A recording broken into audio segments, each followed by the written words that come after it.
everyone's paralyzed right now. I think that the overall theme is they're stuck and they're in quicksand and they're not doing. They're thinking, they're not doing. They're trying to, if I have this information, then I'm going to be rich. Guess what? I know how to work out and how to diet, but I don't have a six pack. So information's not the answer. It's where the rubber meets the road. You just got to put your head down and actually do the work. That's it. Hi, I'm Kortney Harmon, Director of Industry Relations at Create. This is the Full Desk Experience's Industry Spotlight Series. Welcome to another episode of the Full Desk Experience, your go-to podcast for insights, stories, and more from the staffing and recruiting industry. I'm your host, Kortney Harmon, and I'm super excited for our guest today. Brianna Rooney is a serial recruiting entrepreneur. She's an executive coach, a public speaker who has really made an impact on the world of recruiting as we know it. She is known for the Millionaire Recruiter podcast. She's founded multiple successful companies, including Talent Perch and Thriversity. But I don't have a Millionaire Recruiter podcast, the YouTube channel. Oh, okay. Millionaire Recruiter YouTube channel. Correction. I'm so sorry. And you have really dedicated and revolutionized the way we practice recruiting. So I'm so excited to have you. We're going to talk about industry, your journey, how you've built high-performing teams, and so much more. So, Brianna, thank you so much for joining me today out of your busy schedule. Yeah, thank you. Thanks for having me. I also love the name of the podcast because I very much believe in full desk. So I'm like, oh, yay, let's talk about this. I love that. So obviously you and I have gotten a chance to talk, but do me a favor, tell our listeners about you, who's maybe not heard of you from start to finish, how you got into this industry, what you're doing now, that journey to get here, and about your companies today. My goodness, start to finish? I mean, is this like a 3-hour podcast? We got plenty of time. However long you want to take, we got it, girl. So flash forward, I like to say I'm 40 now. Woo, big year. But I started my agency when I was 24. So the way I did that was I went to fashion school. I wanted to be a designer and do all of those things and realized, oh my God, you need like money for that. Okay. I had like that clueless moment. And I was like, how do I get money fast? Okay, I'm going to go work at a bar. I'll go bartend and cocktail. And then I realized probably not a good thing I was taking taxis home after work, right? So yeah, we didn't have Ubers. So then I was like, okay, I got to get out of the bar. How do I make money fast? Sales. My stepdad was in sales. He was an entrepreneur. He's still an entrepreneur. My dad was an entrepreneur. So I was like, how do I get this money fast? And they're like, sales. So I was like, okay, fine. So very long story short, I stumbled my way into this tech recruiting interview. I didn't know what a recruiter was. I didn't know what the tech industry was.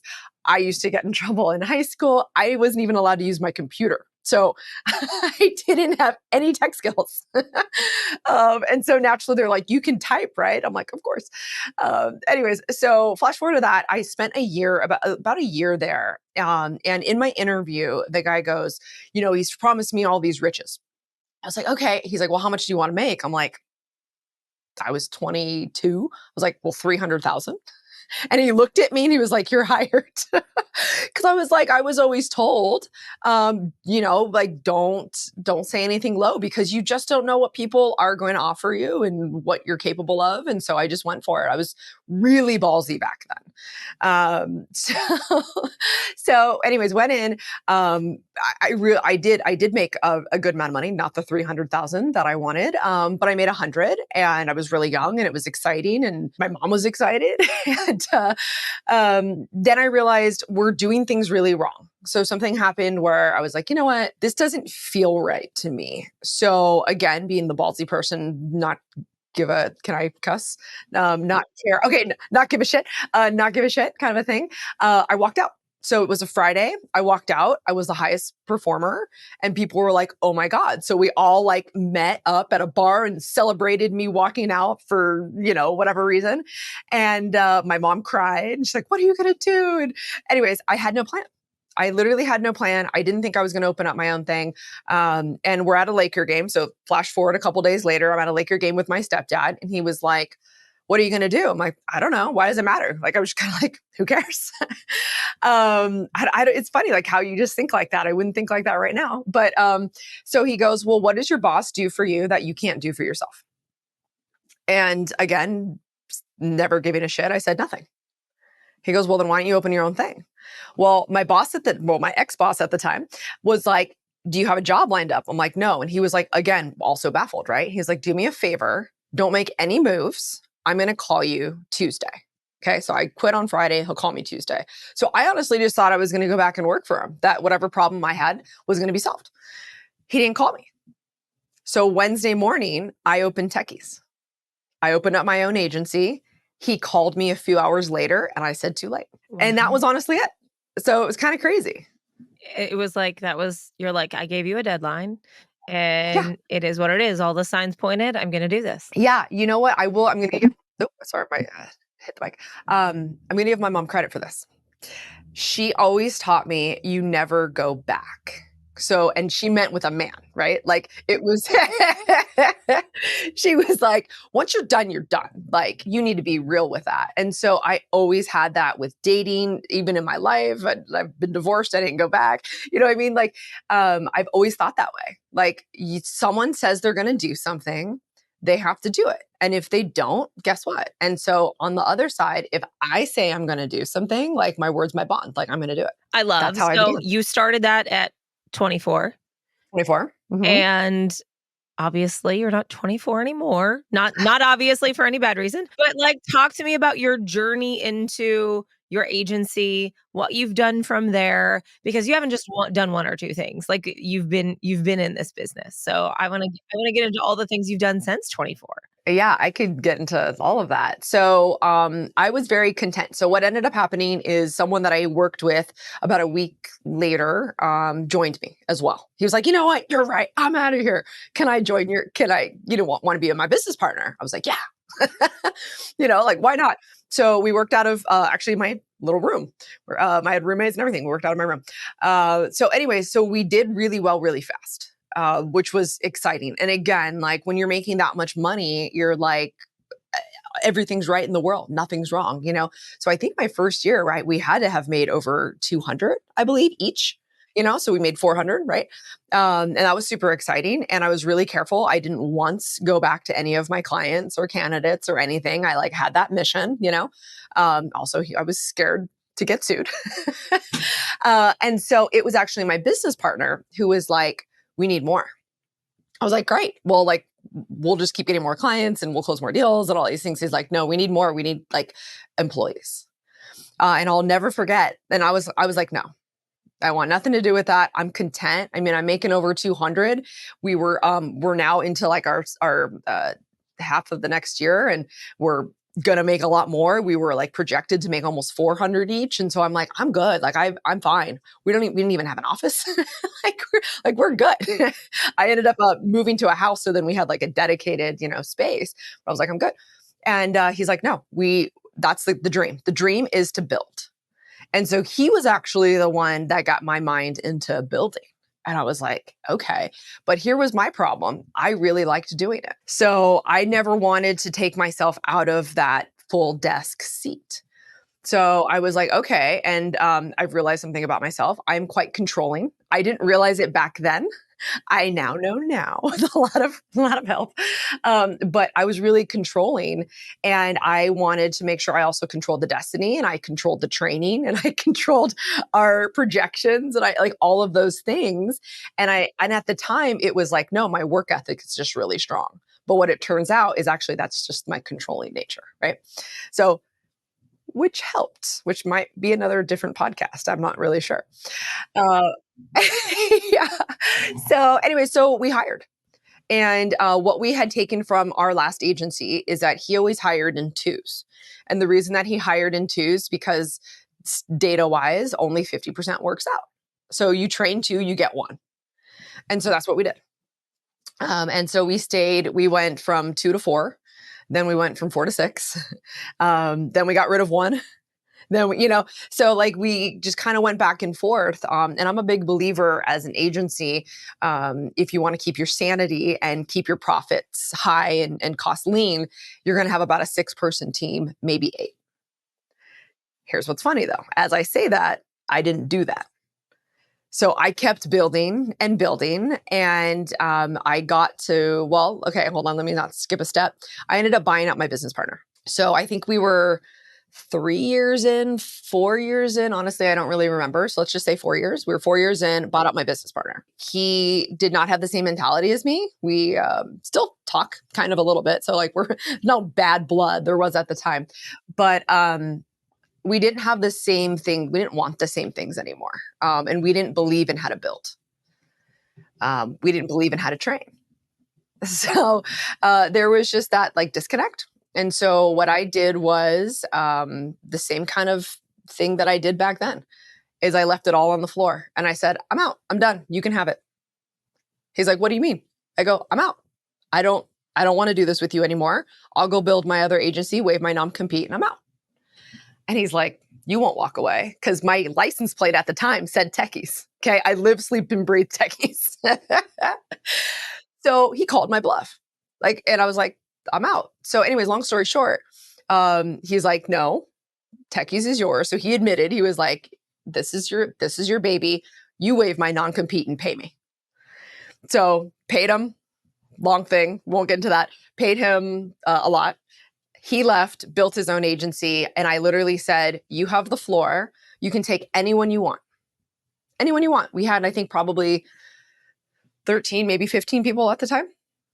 And I was really good at that. I took the floor with the team because we were all in office. I took the floor and we told them what was happening. And we said, here's what we're going to do. I would love all of you. So I made like a big announcement. I said, I would love all of you. But the bottom line is that I know that you guys have another boss and he wants to talk to all of you individually. He has that right. If he can convince you to go with him, go with him. And there's no hard feelings. I said, but I'm not talking to anybody, because that was the rule. The rule was I wasn't allowed to talk and persuade anybody, but he could. I think we were all really excited and really focused, but it felt really somber in the room for the next couple of months. Even though I got what I wanted, I was also nervous. Maybe this wasn't what I wanted. Maybe I did need him. Maybe I needed somebody. Now I'm full owner and I'm full responsibility. And you always think about what do you need, right? And so flash forward to at the end of the year, I just decided we needed new blood, we needed new mix. And so I just redid the entire office. I redid the mojo. I got new tally games. I got all of this stuff that I just redid everything during, because we always take off 2 to 3 weeks in December. We just close. And so, so they came January and it was kind of new me, new agency, new office vibe, new everything. And after that, we just soared. I'm a giant believer in that. I'm a giant believer. You think about, I don't know, I can only think about birth control pills, but there's that week, there's that week where there's no pills, right? So it's but those fake water pills, whatever you call them, it has a mental value to it. And so if you think about that, it's almost oh, great, these are going to be my weight loss pills, and your mindset that you think these are your weight loss pills, all of a sudden, do you stop eating a little bit less? I don't know, so there's all of that. Yeah. I mean, it really, it makes you think. Exactly. And so mindset for me is the biggest thing. So I know I'm asked what's the one thing? And the one thing is up here. That is the one thing. And you have to play games with yourself, because I know, and actually I want your opinion on this. I recently heard, and I'm trying to think of where it was. Honestly, it might've been a movie. I don't know. But the whole fake it till you make it thing. And everyone says you can't fake it till you make it. I actually disagree. I think you can. And I think that, and I think it's a mental game. And if you believe you can do something, even though maybe at this moment you can't or you haven't, but if you believe you can, I think you can fake it till you make it. I think I faked it till I made it my entire career. So I get annoyed when I hear people say that that's not a true thing. I'm I don't know. I think it comes down to the person. I truly do. You have to be the competitive, I hate to say this, Brianna, or both type A. Or the type A, you have to have the mindset. Not everybody can say, I'm going to do this, and they do it and they execute. But I think there is a specific niche of people that absolutely can fake it till you make it if you have the right mindset. I would agree with you 100%. Yeah, for sure. I actually did an interesting smile study. So, part of my training is like just learning, just like kind of loving to learn, which is kind of funny because I absolutely hate school. So I want to like school and learning don't, in my opinion, go hand in hand. So I would have, oh my God, what the heck? Learning rainbows. I'd have learning rainbows. Do you remember like back in the day, they would have that rainbow? And okay, so I would have something learning rainbow, and a team member would pick whatever they wanted on a Friday, and they would have the floor for like 30 minutes essentially. And they would teach us something. It didn't matter what it was. So like one of my employees taught us about the history of Valentine's Day and Christmas. It's like, you know what I mean? Very random. Okay. One of our employees, one of my favorite ones, taught us something about the woman from MIT that actually helped them land on the moon that nobody talks about. And I was like, oh, so I've learned all sorts of interesting things, but my presentation was about smiling and the power of smiling and how it just registers, and then the trick is to say bad news when you smile. And then in return, say good news and not smile and like watch the person. So like, I'll do it with you. It'd be like, Kortney, you just won the lottery. Like, yeah, it doesn't have the same recognition. Absolutely. Yeah. So, So on that tangent of things, with the whole smile and kind of tricking yourselves, I've actually taught my kids this because, like, what, they get hurt, right? I have a 7 and 10. You were saying you have a 10-year-old too, but they'll get hurt, and I'd be like, okay, can you show me that smile? And they're crying. Like, I got my smile on, Mom, and they're crying. But like, it seems to go better. I don't know, like what goes wrong with a smile? So I taught my team that. So there's just lots of things that I definitely think tactical wise, you can train your team to do and be really good at, right? The sourcing, the negotiating, the sale, all that stuff, brand ambassador stuff. But then there's like that soft skills that I feel like misses the mark a lot, that I've really focused on my entire career with myself and with my team. Okay, so besides smiling, let's look early on in your career. What kept you going during the challenging parts of building your business? Kind of those people that are in your seat today, what kept you going during that time? Money. I had my eye on the prize always. Always. I was real. Okay, here's the thing. Anyone that knows me and works with me knows I hate admin work. I'm pretty sloppy sometimes when it comes to stuff like that. I will preach it, but I won't do it. However, something that I was very always organized on was my Excel spreadsheet with my projections. I always knew what companies paid us. I always know what industry they were in, what funding they were in, what our average salary was. I knew how many interviews we had to get a deal. I knew our offer rate, stuff like that. I knew, our DEI numbers, so I knew always what mattered.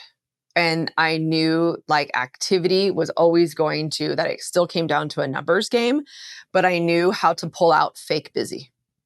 So I think a lot of business owners and recruiters in general, because it can go hand in hand, right? I think there's a lot of fake busy. So are you a fan of KPIs based on what you just said? Like, okay. Well, that's what I was assuming, but you're a numbers person. Still ratios, but maybe not KPIs. I don't know. And I'm going to contradict myself a couple of times. In my opinion, KPIs were put in place for underachievers. However, when I just said those numbers, I know those numbers, but in my mind, the KPIs and numbers don't go hand in hand, which I know, again, this is the contradiction of it. But it's like, don't have data just to have data. So when I think of KPIs, I think of you're putting it in just to put it in, and no one knows what to do with the data. So that's not what I'm talking about. So like, I could tell you, like my LinkedIn response rate today, right? Because all I care about is which template is working, which method is working. That's all I care about, because then I go to, again, it translates to money. How many deals have I closed? How much money? Stuff like that. So I guess I'm going to say yes and no. I love it because I agree with you. I think KPIs were built for the underperformer to get people up to your high performers. And honestly, it's just a hoop for them to jump through. And if they weren't going to do it in the beginning, they're not going to do it now. I can tell you, when I was coaching, literally, it was like, oh, well, they have to have so many hours of phone time. And I'm like, but really? I'm like, why would you do that? And like, I caught people calling the Santa Claus hotline, the White House for hours. I'm like, this is what you get for setting unreal, like it's not the outcome. It's not the thing that's moving your business forward. It's the task you think that happens to get you there. And it's a false sense of reality. Yeah. When I was at that agency, you had to have 3 hours of phone time. And he had a call counter. Like he'd go in this little bitty office and we were all nervous and he would put our numbers down. But guess what? Did he do that when we were doing well? No. He only did that when we were not doing well. And so that was the correlation that I saw where I was like, look, again, this is for the underachievers. So when I have like the people who are just killing it every single month, and I'm a big believer in putting your wins up. I mean, again, we were in office, putting your wins on a whiteboard. And then when we had to go remote, we did it virtually. But I wanted people to chase the money, to chase the top performers, do it that way. But I did have people say, well, how many messages is he sending out? How many? Da, da, da? And it's like, it's not about that. But if you want a number, I can give you a number, right? But if you're still not sending quality work, it's not going to convert. So that was always my issue. But I yeah. love it.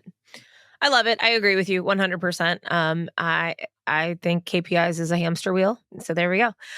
Let's talk about the state of the industry right now. You talk to a lot of people through your coaching, through your business. How are you feeling about the current state of the recruiting industry today? Yeah. So I think that depends on who you ask, what industry you ask, what level they're at. So I'll give you a sum up. I think people that are managers and above in the TA recruiting space, they're hurting. I do think that along the lines of actually, because I'm in tech, I do think that managers and up are hurting there too. So I can't really speak too terribly much outside of my realm, except for I can fully speak TA, right? But so I definitely think that ICs are winning right now. Salaries have gone down. So you could literally, if managers can go to ICs and make the same exact, money they were making with less of a headache, probably. So that's where things are, I think, now with that. In tech, I think tech takes the hits sooner. Because I think it's the most innovative space. So, and it has some of the most money, right? All the VCs and stuff like that. So I think we hit first. So therefore we come back first. So I personally feel a comeback. I'm actually getting money chills. So yeah. I'm coaching a little bit less, recruiting more. Like that's kind of how that works for me. And so, yeah, so I'm definitely seeing a comeback. I still see a lot of boohooers. So I just kind of unfollow that space. And I think that will always happen. I think the question is that is it worse or is just people have a platform to say it? And I think people just have a platform to say it. I don't think it's any worse. I think our layup numbers have come down. And I think that now the problem, and this is why I think job seekers say that it's hard, is they don't know how to think like a recruiter, whereas they don't know how to present themselves. They don't know how to sell themselves as a solution, because that's what a job seeker is doing, right? They're selling themselves as a solution. That's what I have to do every single day. So, and then there's a big biz dev problem. Well, the biz dev problem comes because no one learned the fundamentals of it. We were just hand-fed stuff because everything was so busy. And so I think that's why a lot of people feel that it's really, really hard. And I'm not saying it's easy. But I do think that it's a lot better than it was a couple years ago, a lot better than it was a year ago, a lot better than it was 6 months ago. So I do think the state is great. Naturally, when technology is trying to replace, I'm not even going to say us, but I think a majority of people, it's not even just a recruiting thing. But technology is trying to replace people. So I definitely think that companies are trying to see if it's going to work, but I don't think it's working. So I don't know if you want to dig into that, but I definitely think that that's an issue. Let's talk about it right now. So give me the deal. I mean, granted, from our industry, we see a lot of people that want to push the AI easy button. And it's like, well, I mean, I'm getting emails daily to say, oh, my parents met in Bolivar, Ohio. It's like, no, they didn't, because the restaurant you named isn't real. It's not a thing. It is such, oh yeah. It's like, oh, they met at this one restaurant. Never has existed in my lifetime. So I think it's just funny, like what we're using and what we're pulling as an easy button is actually becoming a detriment to us because we don't have those human connections anymore. So I want to know your opinion and your thought process about it. Yeah, I think about all of the mistakes throughout my career, right? The mistakes are always trying to use tools to do something better, faster, easier. That's what it is, right? Like the easy button. We're supposed to buy them for easier, right? And I think to the people that have closed the most deals, made the most money, the best of the best, right? I think people who have been on my team versus others, they never liked those tools. Now, at the time, I was like, you guys aren't adopters. You need to be adopters. We need to be early adopters. We're in tech. We're innovative. I'm bringing all the new. I'm paying all this freaking money for it. Like, I need you to use these tools, right? But here's what was interesting, and I didn't realize at the time, is I taught them the fundamentals. So could they have used the tools and accelerated? Yes. But the way I was coming to it is I was like, kind of forget about the fundamentals, use these tools because they're going to be so much easier. If I would have at the time been like, look, we have these fundamentals. This is going to enhance us this way. Let's try this. So I think, so now flash forward to know better, do better, right? So I, of course you should use tools. I'm not saying like, don't use tools, but here's the thing. Don't be tool happy. Think about your biggest problem. What is your biggest problem? And if you could do it faster or easier, what would that look like and why? Like all of those, it needs to have a why behind something. And if this one tool solves that one problem and makes you better, then do it. But if you're taking too much human element out, there's like a really big issue. Like it goes back to back in the day when I used to wake up and be at the office at 6 a.m. in the morning, scrape the job board, send out 50 resumes and hope that 1 or 2 would 3 or stick would for the month. And yes, we did that. That was my KPI. I had to send out 50 resumes a day. That's crazy. I send out probably 6 to 9 a week. You know, so it's significantly different. Again, I do tech, so it's different. But yeah, so I think tools is a giant issue, huge issue. I have so many people asking me to look at their tool on a regular basis and promote it and get paid for it and all of those things. And I'm still very particular, probably to my own detriment, on that. I will not promote a tool that I don't like or that I don't use. If I don't use it and I don't like it, then why am I talking about it? What tools made the biggest impact on the work that you do? I would say Covey. Covey probably, if I'm going to dissect that, Covey probably has made the biggest impact for me. Do you know Covey? It is, okay, so it first started out, and I don't know why it's not used for this anymore because I thought it was really cool. It first started out whereas your whole team can essentially connect it to LinkedIn. And I now have every single one of my people's connections. I didn't know that. Yeah, that's not their main product anymore because people didn't use it correctly. The whole thing was I could now source through my all these other people's connections and vice versa. Everyone could source through my connections. Everyone could do biz dev through my connections, and I had the most, right?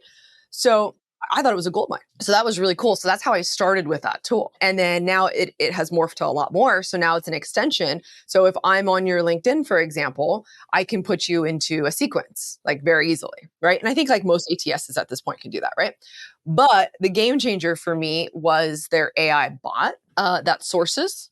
And so I was really against this. So keep in mind, I was already a customer of theirs. This was their new. And I was like, no, I'm a sourcer at heart. Don't take that job away from me. Like, I'm not interested. Okay. So then when I learned how it was like it took my brain and just put it and just basically had an assistant for me. Right. So what it does is I got to go above the Boolean. So I get to tell the bot that I want someone from a SaaS company that currently works in Series A that used to work at a FANG company. So I get to tell them those things. Yeah. So it's like, bam. So it sources. And I also get to tell them what I don't like. I get to send profiles that I like, it's like this whole training mechanism. So the training of it takes probably about a good 40 minutes, right? Like to train it properly, which I thought was cool. So then all of a sudden, it sends out messages. And it does a sequence for me. And then when they get back, it lands in my inbox. And now I take over. So that to me is a game changer tool. That's something I can get behind because it's still me. It's still my network. And now we're just expanding it. And it feels good. It makes it faster like that. And that's the key to this. It's still taking what you have, what you know, who you are, and just speeding it up a little bit because speed's the name of our game. Speed's the name of the game. So could it do it with clients? Because then, of course, I was like, oh my God, this works really well. Can I do this with BizDev? And they're like, not yet. And my point was, Biz dev and candidate outreach is the same thing. It's just one's the solution for me and one's a solution for them. And so like that's kind of like the fight there. And so I do sequence, of course, right? But the key to sequencing, and again, I think this is just where the tool comes in, is that I niche down so much. Like, so I'm not only just doing San Francisco, I'm doing Python, I'm doing Series A, and I'm doing it in fintech, you know, like as teeny as I possibly can. And so now I feel really good about sending a sequence because I have as many common denominators as possible. So now I don't sound like a total idiot, right? Or I can pitch someone in fintech that has worked in a Series A, you know what I mean? So that's kind of like my thought process there. I just had a podcast yesterday and someone's like, niches make riches. And I'm like, I love that. That is so funny because, and honestly, not to get away from this, but there's so many people that they're like, well, I'm in the accounting and finance arena. I can't make this work. Well, what about the accountants and finance? Like, where are you at? What industry? What level? And they're like, I don't need to be. I'm like, yeah, you do. That is part of your problem because you want to be everything to everyone. Yeah. Well, so the thing is because they're worried about leaving money on the table. Yeah. And so actually, I have this problem in coaching, which I'm dealing with right now, and I don't know how I'm going to deal with it. So I've always forever, I just talked to you about niches, right? Like I believe it. That's how I've made all of my money. Right. And I would even separate my teams into different niches because obviously we did mission driven and AV and, all these things. Right. But because I've been in the industry for so long and I get excited about so many different things, I don't have like a specialty. Like, so I try to say like, well, my specialty is making you more money. Like I'm going to get you lean and efficient and no more fake busy. That's how I make you more money. But like when I go to speak, for example, what do you want to talk about? I'm like, well, who's your audience? And I get really excited about it, but it does not do me a favor. It's like I have to take my own advice. And I think it's very easy to say what's right, but it's harder to do what's right.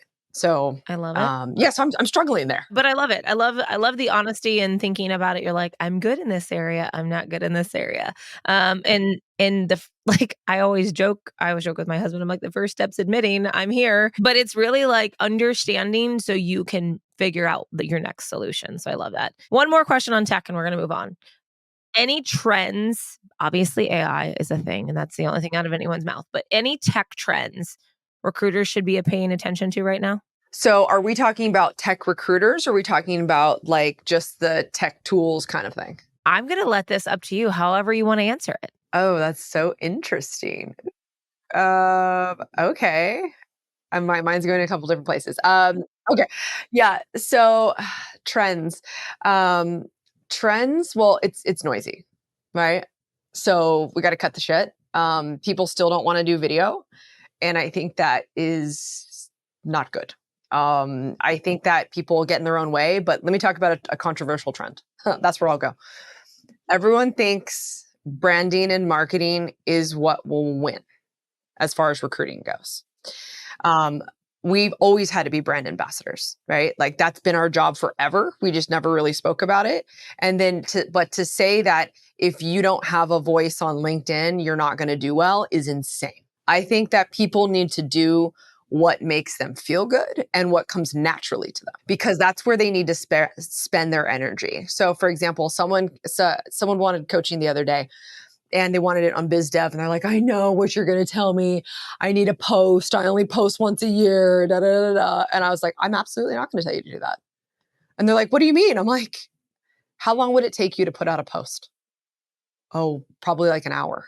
I'm like, guess how many biz dev messages you can get out in an hour? 20, probably. Right. And good ones.